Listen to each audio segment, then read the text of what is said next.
E aí, galera, tudo bem?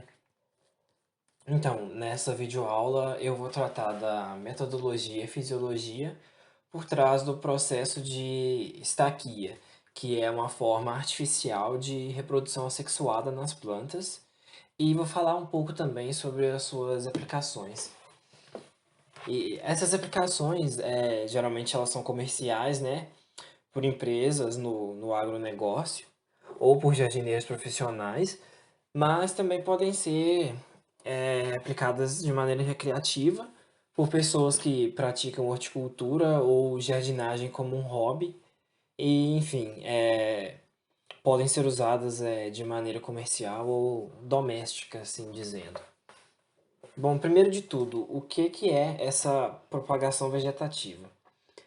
A propagação vegetativa consiste de processos assexuados, ou seja, onde não há troca de material genético, que podem ser naturais ou artificiais, né? Por meio dos quais uma nova planta é formada a partir de fragmentos de outra contendo células vivas e nucleadas, ou pelo crescimento de partes vegetativas já especializadas dessa planta original. As plantas filhas resultantes desses processos são geneticamente iguais às plantas mães, justamente por não haver troca de material genético, né? Isso quer dizer que cada planta filha gerada e a planta mãe são clones entre si. Bom, aqui a gente tem uma imagem, né, que representa uma forma natural de propagação vegetativa, que é muito comum em plantas ornamentais do gênero Kalanchoe. É, e ele mostra como que funciona, né? Aqui no número um, por exemplo, a gente tem as mudas brotando nas beiradas das folhas, né? E quando essa folha cai no chão, as raízes crescem dentro do solo e cada uma dessas mudas, desses brotos, se desenvolve em uma planta miniatura, né? Que eventualmente se torna um adulto é, que pode reproduzir tanto de forma sexuada quanto assexuada. E aqui embaixo a gente tem um exemplo de planta que apresenta caule do tipo estolão, né? Esse caule ele cresce horizontalmente e quando ele toca o chão, ele enraiza e nascem novas folhas, né? Então, se esse estolão fosse rompido ali no meio, por exemplo, ele daria origem a duas plantas distintas, né? Mas que são clones porque se originaram da mesma planta. Bom, e por que que nós seres humanos empregamos a propagação vegetativa artificial? Bom, a gente usa ela de maneira a preservar características positivas de uma planta de valor comercial importante, ou valor culinário ou ornamental, é, e a gente usa isso em grande ou pequena escala, né? Em grande escala nas indústrias, né? É, no agronegócio, e em pequena escala em hortas comunitárias, por exemplo, ou então como hobby, né, como eu havia falado no começo. E qual que é a vantagem disso? É, a vantagem da clonagem é a manutenção desses caracteres superiores desejáveis, né? Que, por exemplo, sabor do fruto, textura, ausência de sementes, é, folhas de tamanho maior, as flores, né, no caso das plantas ornamentais, e das sementes também, né, que muitas vezes são utilizadas na nossa alimentação. Mas, né, caracteres indesejáveis também são mantidos. Então é por isso que várias empresas, né, como as de papel, celulose, eucalipto, que plantam plantas com essa finalidade, não usam apenas uma planta mãe, né? Eles usam várias justamente porque, caso alguma delas tenha uma característica indesejável, né? Não corra o risco de perder todo aquele plantio. E existem quatro principais métodos de propagação vegetativa. Nessa videoaula a gente vai falar apenas da estaquia, mas existe também a mergulhia, a alporquia e a enxertia. Bom, e como funciona o processo de estaquia? Nesse processo é retirado um segmento do caule da planta-mãe, que é chamado de estaca, e ele é plantado logo em seguida. Esse segmento pode ser um ramo que deve ser cortado abaixo das axilas das folhas, né, do nó ali. Ou pode ser uma folha também, um broto, algo do tipo.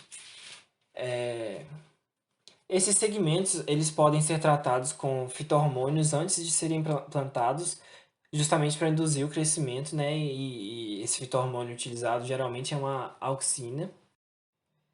E em decorrência do transporte basípeto, isso quer dizer, do ápice para a base, e polar das auxinas, o enraizamento vai ocorrer ali na base dessa estaca, né?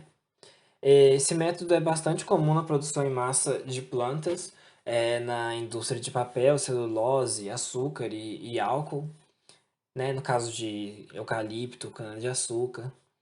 E na produção de plantas ornamentais, frutíferas ou de outra importância alimentar. É um método bem versátil, né? Ele pode ser usado, ele é relativamente simples e pode ser usado para vários tipos de plantas. Aqui a gente tem uma imagem que mostra várias mudinhas de eucalipto, né? Todas clones de uma planta mãe. E aqui embaixo a gente tem uma explicação bem curtinha de como que funciona, né?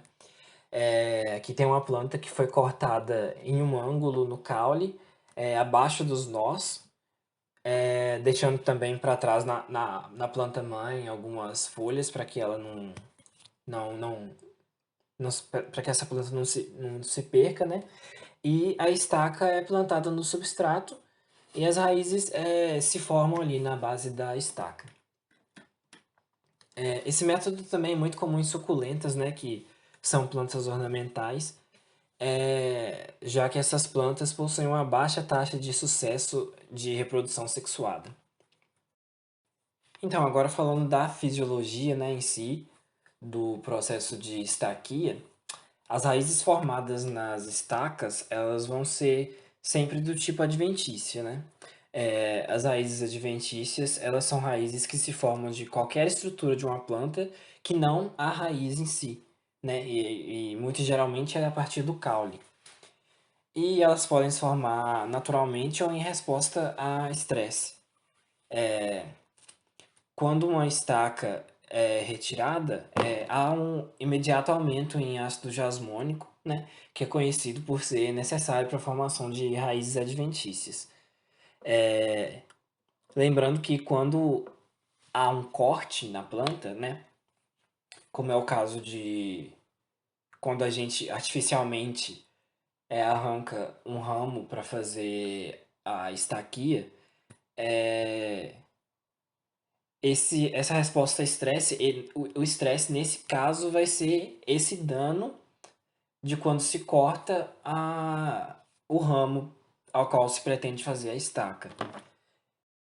Bom, aqui nesse esquema, a gente tem uma planta intacta, né? E a gente pode observar o fluxo comum dos fito-hormônios nessa planta intacta, né? Com a auxina, que é um fito-hormônio que estimula o alongamento celular, sendo predominantemente produzida na parte superior, e as citocinas e estrigolactonas nas raízes. Aqui de branco a gente tem a raiz primária e de azul as raízes secundárias, né? Nessa fase aqui acontece o corte da estaca, né? Ou seja, acontece um ferimento na planta e o ácido jasmônico atinge o seu pico em cerca de 30 minutos após esse corte, e isso é necessário para o desenvolvimento bem sucedido dessa raiz, dessa futura raiz adventícia, né, no caso. E há aumento também nas espécies reativas de oxigênio, nos polifenóis e no óxido nítrico. Os polifenóis promovem o enraizamento via degradação das auxinas, que se concentram na base da estaca. E aqui, o óxido nítrico media a resposta das auxinas, levando à formação, né, da raiz adventícia. As auxinas, o óxido nítrico e o peróxido de hidrogênio, também aumentam os açúcares solúveis, né, que podem ser utilizados aí no desenvolvimento da raiz. Com os níveis reduzidos de citocinina e estrigolactona, que são fitormônios inibidores da iniciação de enraizamento, eles são reduzidos, os níveis deles são reduzidos, já que o sistema reticular original foi removido. E já que nos estágios finais, as auxinas inibem o alongamento de primórdios radiculares, enquanto o etileno promove o surgimento de mais raízes adventícias, que a gente tem aqui de amarelo. E aqui já com a planta recuperada, tem todas as raízes adventícias já formadas e a produção de citocinina e estrigolactona é retomada. Vale lembrar também que as raízes adventícias surgem do câmbio, que é uma camada de tecido que fornece células parcialmente indiferenciadas para o crescimento vegetal. Bom, aqui no final eu reservei essa página do slide para mostrar alguns exemplos de espécies comuns onde a estaquia dá certo, né? Aqui a gente tem o figo, uma planta jovem de figo, né? Que foi plantada utilizando esse método. Aqui a gente tem a violeta africana, a salsinha, o aranto, eucalipto, sálvia e várias espécies de ameixa também se adaptam bem, né, a esse método de estaquia. E foi esse meu trabalho. Agradeço a atenção.